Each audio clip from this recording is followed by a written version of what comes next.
Hello, this is Victor Davis Hanson for the Daily Signal. A lot of people who oppose Israel resent people who suggest they might be anti-Semitic. That's a legitimate criticism. They're not necessarily synonymous. But when people start talking about Jewish people in a certain fashion, a conspiratorial fashion, that, for example, a small country of 10 million can influence 340 million in America and tell Donald Trump what to do, or that a small cabal of Jews run a particular industry, or they have then you start to get worrisome. But one of the best indicators of anti-Semitism is selectivity, selective outrage. What do I mean by that? We talked about Israel after October 7th. Remember that 1,200 Israelis were butchered, raped, mutilated in medieval fashion. Israel did not go into Gaza on the ground right away. For 3 weeks, not until October 27th, did it enter Gaza. And what was it supposed to do? Go to the UN, ask China and Russia on the Security Council. China has 1 million people of Uyghurs in camps. Russia is waging a genocidal war in Ukraine, and ask them to be fair. Go to the NATO or EU and ask the Spanish premier, Mr. Sanchez, to negotiate with Hamas.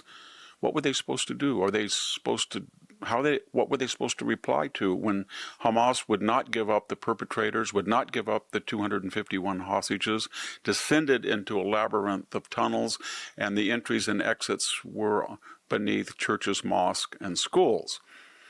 What were they to do? What would anybody do? What would the United States do? The United States is 34 times larger than Israel is. 34 times larger. So what would we do? Well, if 6,000 Hamas people went into Israel, what would happen if, 200,000 people came into the United States across the border, let's say from Sinaloa, the cartels, and instead of they butchered 1,200, but let's say in American terms, 34 times larger, they butchered 40,000 Americans. That would be a fair comparison. And then they took back 8,000, not 251, but 34 times, given our larger size, back to Mexico. What would we do? What would we do? Would we say, would you please, can we negotiate with El Chapo and the cartel people in Geneva? Can we ask our friends in the UN to criticize them? Or would we hear almost immediately that we had it coming because of the Mexican War or Yankee Go Home? We'd probably hear that. And don't think that that is an exaggeration. In 1917, Pancho Villa crossed the border, went into Colombia and New Mexico, and took over the town and killed 17 Americans. What did the United States do? We put 100,000 people on the border, and left-wing President Wilson sent John Pershing into Mexico to find him. Futile. And do you think that people were outraged that Pancho Villa did that? No. President Obrador, the former president of Mexico, just 2 years ago said that he thought it was a wonderful thing what Pancho Villa did by invading the United States and killing Americans. He said it was a blow to imperialism. So like you can imagine what we would do. We would bomb, and we would tell people in Sinaloa, please separate yourself from the cartel members. Please get out of the hospitals and the schools and the churches where their entry or exits are beneath them. And you can imagine the outrage. Are we worried about illegal occupations? I don't think so. Worldwide, Turkey is still occupying via the Turkish population Cyprus, northern Cyprus. Are we worried about ethnic cleansing? Turkey in 1917 to 1921 ethnically cleansed 1.2 million Armenians. We've given Turkey an aggregate of about $500 million in direct aid and military sales. Are we worried that they threaten to go into Cyprus? They threaten Athens all the time. They threaten Israel. Why do we stay allies with them? Recently, Azerbaijan, a Turkic-speaking people, the country of Azerbaijan, went into the Nagorno corridor, and they ethnically cleansed 120,000 Armenians. Some of them had been there since medieval times. What was weird about it was it almost to the day was simultaneously to October 7th. Did Mahmoud Khalil and the Colombian protesters say, we want a moment of silence because our Turkish Muslim friends have gone into another country and ethnically cleansed 120,000 people? No, we didn't hear a word. If you want a more direct comparison, after the 67 war and the wars that followed, the Arab nations ethnically cleansed 900,000 Jews from Egypt, from the Gulf states, from Jordan, from Syria, from Iraq. There's a few, maybe 20,000 in other Muslim countries, but there's almost none in the Arab world today. They were all ethnically cleansed. Did Israel do that? Well, when Israel was formed in 1948, there was about 800,000 Arabs that fled. 150,000 stayed in Israel. Today, that population is increased 14 times greater. There are 2.1 million Arab citizens of Israel, and yet Israel is called an ethnic cleanser and a police state when the Arab world surrounding it ethnically cleansed almost 1 million Jews. Sometimes the Europeans are very angry. The French have been very vocal. Do we remember what France did in Chad for almost 50 years? Currently, the people of Chad are rediscovering their national identity, and they're very anti-French. We helped the French. We gave them logistical support, reconnaissance, etc., logistics to go in and stop Islamicists in Chad. But when they were at the early part of the 20th century, around 1917, they massacred 400 Islamic scholars. They call it the Cuckoo Massacre. That's for blow or cut.